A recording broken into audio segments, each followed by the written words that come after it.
Hello students, SB ইনস্টিটিউটের YouTube চ্যানেলে তোমাদের সবাইকে স্বাগত জানিয়ে আজকের ক্লাস শুরু করছি। আজকে জিওগ্রাফির এমসিকিউ সেশন নিয়ে চলে এসেছি। আজকে আমরা আলোচনা করব ভারতের ভূপ্রকৃতি অর্থাৎ ফিজিওগ্রাফিক ডিভিশন অফ ইন্ডিয়ার বেশ কিছু গুরুত্বপূর্ণ প্রশ্ন। সামনেই যারা সরকারি চাকরির প্রিপারেশন নিচ্ছ এবং যারা সরকারি চাকরির পরীক্ষাতে বসবে তাদের প্রত্যেকের জন্য কিন্তু আজকের ক্লাসটা হতে চলেছে ভীষণ ভীষণ গুরুত্বপূর্ণ। স্কিপ না করে শেষ পর্যন্ত দেখো, প্রত্যেকটা প্রশ্ন কিন্তু সুন্দরভাবে করে বাছাই করে তোমাদের জন্য আনা হয়েছে। যে সম্ভাব্য প্রশ্নের তালিকায় এই প্রশ্নগুলো কিন্তু সবই রয়েছে। দেখো, সবার প্রথম প্রশ্নটি রয়েছে, পীর পাঞ্জাল এবং হিমাদ্রি হিমালয়ের মাঝে অবস্থিত হ্রদ সমভূমিটি কি?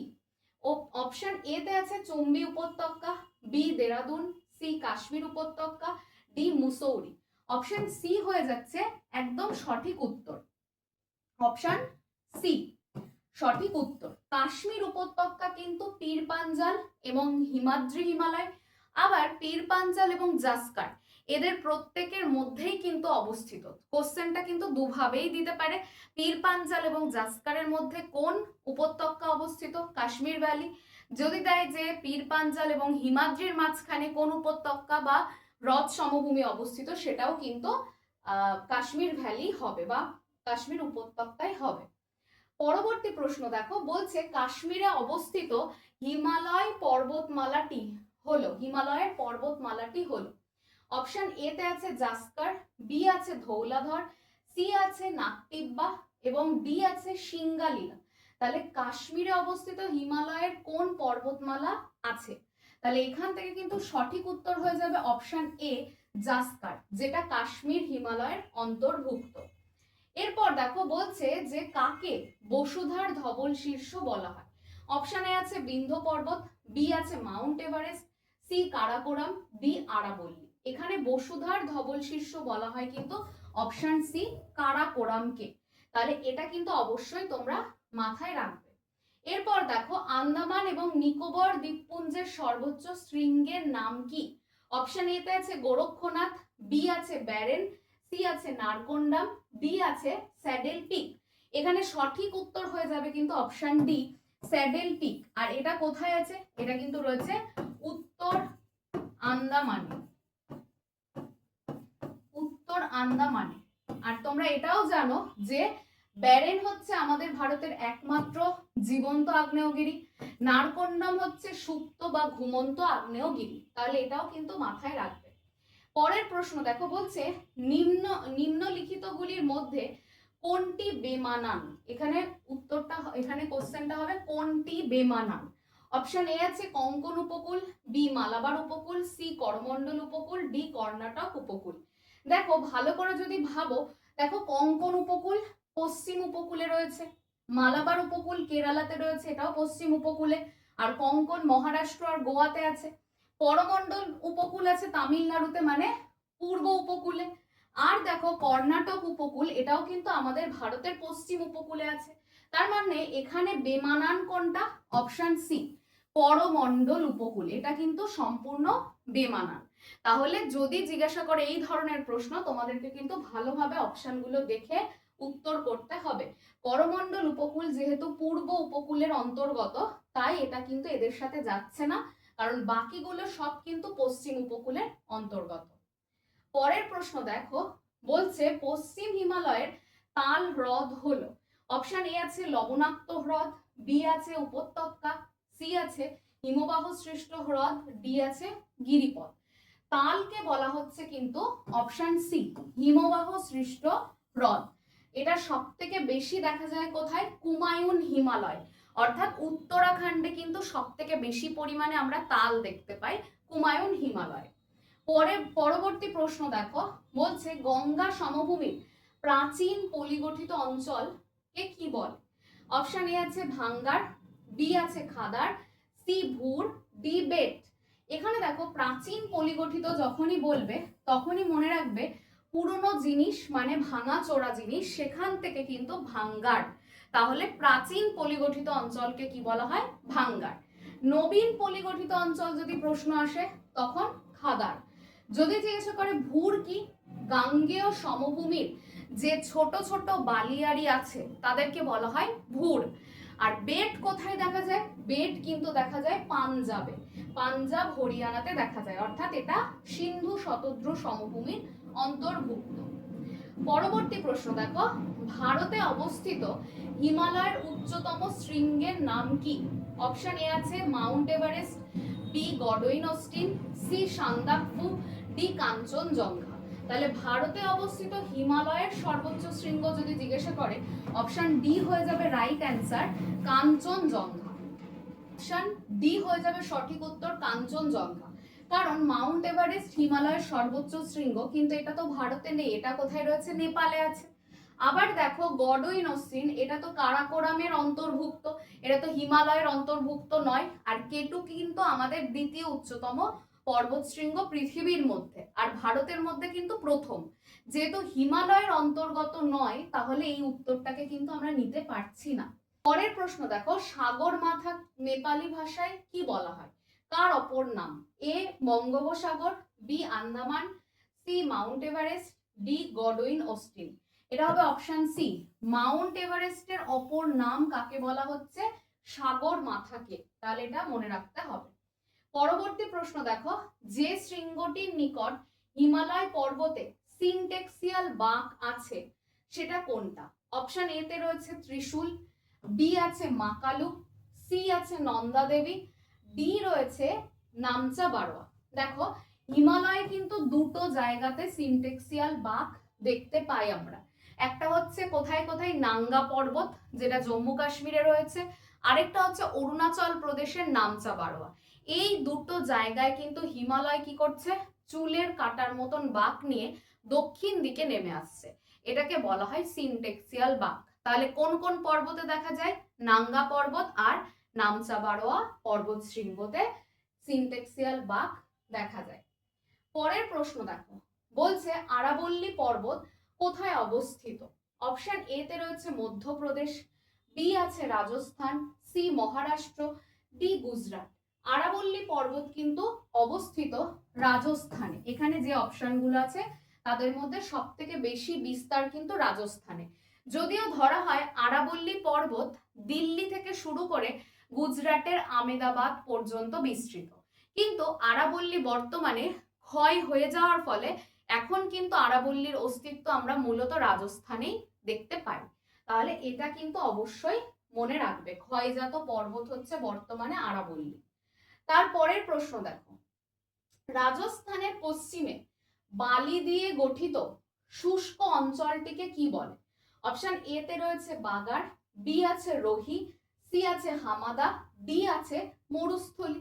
তাহলে রাজস্থানের পশ্চিম দিকে অবস্থিত বালি দিয়ে গঠিত অঞ্চলকে বলা হচ্ছে কিন্তু মরুস্থলী, যেটাকে মৃতের দেশ বলা হয়। এখানে কিন্তু কোনো উদ্ভিদ বা প্রাণী জন্মানোর মতন পরিবেশ থাকে না মরুস্থলীতে।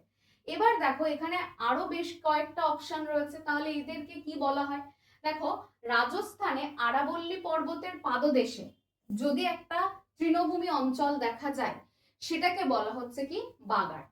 রাজস্থানে বাগানের পশ্চিমে যে পলিগঠিত সমভূমি আছে তাকে বলা হচ্ছে কি রোহি।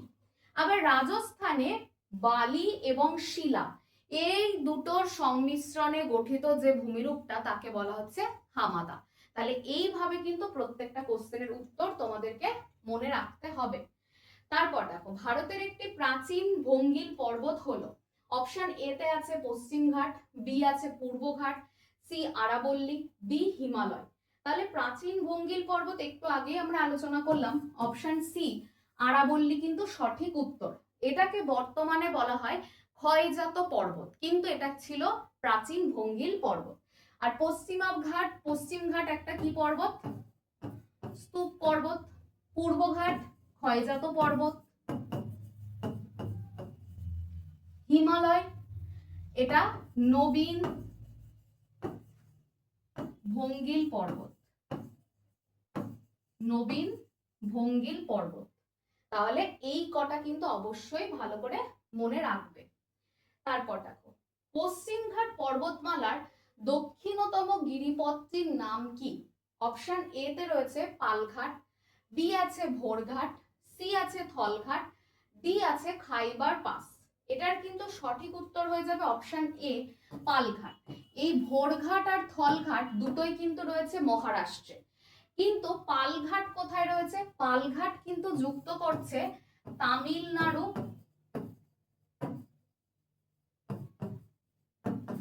আর কেরালাকে। তামিলনাড়ু আর কেরালা, তামিলনাড়ুর কোয়েম্বাটুর আর কেরালার পালাকাদ, এই দুটো জায়গাকে যুক্ত করছে কিন্তু পালঘাট, যেটা পশ্চিম ঘাটের একদম দক্ষিণ দিকে অবস্থিত। পরবর্তী প্রশ্ন দেখো, ভারতের একটি প্রবাল দ্বীপ কি? অপশন এ আছে লাক্ষাদ্বীপ, বি আছে মালদ্বীপ, সি আছে মরিশাস, ডি আছে রিউনিয়ন। তাহলে এখান থেকে সঠিক উত্তর হয়ে যাবে অপশন এ লাক্ষাদ্বীপ। লাক্ষাদ্বীপকে বলা হচ্ছে কিন্তু প্রবাল দ্বারা গঠিত দ্বীপ। এখানে মালদ্বীপও হবে, কিন্তু আমাদের এখানে উল্লেখ করা হয়েছে যে ভারতের প্রবাল দ্বারা গঠিত দ্বীপ। তাহলে ভারতের প্রবাল দ্বারা গঠিত দ্বীপ বললে আমরা কি বলবো? লাক্ষাদ্বীপ। পরবর্তী প্রশ্ন দেখো, বলছে দক্ষিণ ভারত তথা দাক্ষিণাত্য মালভূমির সর্বোচ্চ শৃঙ্গের নাম কি? অপশন এ তে আছে Anaimudi, B Nilgiri, C Vavulmala, D Kilimanjaro. তাহলে এখানে একটু বানানটা ভুল আছে, এটা কিলিমানজারো হবে। তাহলে দাক্ষিণাত্য বা দক্ষিণ ভারতের সর্বোচ্চ শৃঙ্গ বললেই এটা আনাইমুদি হবে। আনাইমুদি কোন পাহাড়ে অবস্থিত? আনাইমালাই পাহাড়ে অবস্থিত। কোথায় অবস্থিত? কেরালা রাজ্যে কিন্তু আনাইমুদি অবস্থিত। তাহলে এটা মনে রাখবো আমরা। আর দেখো নীলগিরি, এটাকে ভারতের কি বলা হয়? একমাত্র পর্বত গ্রন্থি। কিরকম নীলগিরি? তিনটে রাজ্যের সংযোগস্থলে রয়েছে, কর্ণাটক, কেরালা আর তামিলনাড়ু। এদিক থেকে আসছে পশ্চিম ঘাট, এদিক থেকে আসছে পূর্ব ঘাট, এবং নিচে দক্ষিণ দিক থেকে বেশ কিছু পর্বতমালা এসে নীলগিরিতে মিলিত হচ্ছে। এটাকে বলা হয় পর্বত গ্রন্থি, ভারতের একমাত্র। পরবর্তী প্রশ্ন, কর্ণাটক মালভূমির পশ্চিমের ঢেউ খেলানো ভূমিভাগকে কি বলে? Option A Maidan, B Malnad, C badland, D Pat অঞ্চল। কর্ণাটক মালভূমির পশ্চিম দিকের যে উঁচু নিচু অংশ তাকে বলা হচ্ছে কিন্তু মালনাদ। তাহলে অপশন বি হয়ে যাচ্ছে রাইট অ্যান্সার, মালনাদ বলা হচ্ছে। আর যদি বলে কর্ণাটক মালভূমির পূর্বের অংশ, যে জায়গাটা পুরোপুরি সমতল এলাকা, তাকে কি বলা হয়?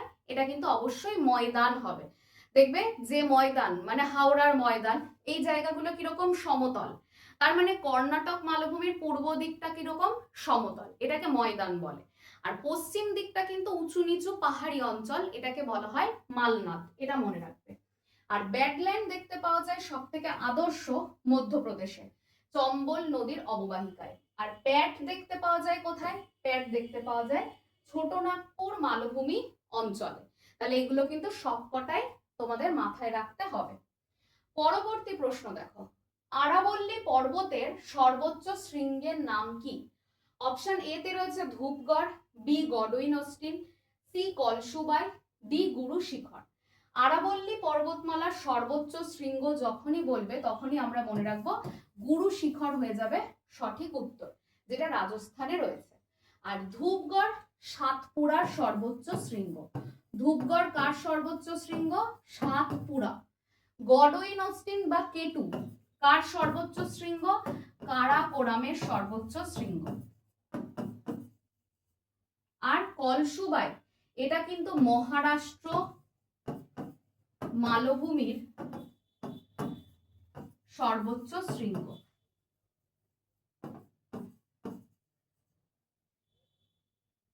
তাহলে এগুলো সবকটাই মনে রাখবে। পরবর্তী প্রশ্ন দেখো, শিবালিক এবং হিমাচল হিমালয়ের মাঝে অনুদৈর্ঘ্য নিচু অংশ যে নামে পরিচিত তা হলো? অপশন এ তে আছে তাল, বি আছে কারেওয়া, সি আছে গিরিপথ, ডি আছে দুন। তাহলে শিবালিক আর হিমাচল হিমালয়ের মাঝখানে কি অবস্থিত? এই জায়গাটাতে কিন্তু উপত্যকা অবস্থিত। আর এই উপত্যকাকে পশ্চিম হিমালয়ে কি বলা হয়? দুন বলা হয়। ভারতের সব থেকে বৃহত্তম দুনের নাম হচ্ছে দেরাদুন, যেটা কোন রাজ্যে অবস্থিত? উত্তরাখণ্ড রাজ্যে অবস্থিত। পরবর্তী প্রশ্ন দেখো, এবং আজকের শেষ প্রশ্ন, সেটা হচ্ছে কাশ্মীর উপত্যকার কারেওয়া মাটি কোন চাষের জন্য বিখ্যাত? অপশন এ তে রয়েছে টিউলিপ, বি আছে গোলাপ, সি আছে অর্কিড, ডি আছে জাফরান। কারেওয়া মাটি সব থেকে বিখ্যাত কিন্তু জাফরানের জন্য। কাশ্মীর ভ্যালিতে সব থেকে ভালো গুণগত মানের জাফরান চাষ করা হয়। এছাড়া কাশ্মীর উপত্যকাতে কিন্তু টিউলিপ ফুলেরও কিন্তু প্রাধান্য দেখা যায়। তাহলে এখানে কিন্তু জাফরান হয়ে যাবে, জাফরানটাই কিন্তু মূলত এখানে চাষ করা হয়। তাহলে এর জন্য কিন্তু বিখ্যাত। তাহলে আজকের প্রত্যেকটা প্রশ্ন কেমন লাগলো তোমরা কমেন্ট সেকশনে জানিও। যারা ভিডিও দেখলে তারা অবশ্যই কিন্তু ভিডিওটিকে শেয়ার করে দিও, তাতে কিন্তু অনেক সুন্দরভাবে আরো ভালো ভালো ক্লাস কিন্তু তোমাদেরকে আমরা উপহার দিতে পারবো। আর এসবি ইনস্টিটিউটে কিন্তু প্রত্যেকটা বিষয়ের এমসিকিউ সেশন চলছে, প্র্যাকটিস সেশন চলছে, আরো বেশি করে যাতে তোমাদের পরীক্ষার প্রস্তুতি নিতে সুবিধা হয় সেই কারণে প্র্যাকটিস সেশনগুলোকে খুব ভালো করে দেখো এবং বাড়িতে নিজেদের প্রস্তুতিটাকে আরো সুন্দর করে তোলো। আর যদি আজকের ক্লাস ভালো লাগে অবশ্যই চ্যানেলটিকে সাবস্ক্রাইব করতে ভুলো না, ভিডিওটিকে শেয়ার করো এবং লাইক করো। দেখা হচ্ছে পরবর্তী জিওগ্রাফির প্র্যাকটিস ক্লাসে। ততক্ষণ পর্যন্ত তোমরা প্রত্যেকে সুস্থ থেকো এবং ভালো থেকো। ধন্যবাদ তোমাদের সবাইকে।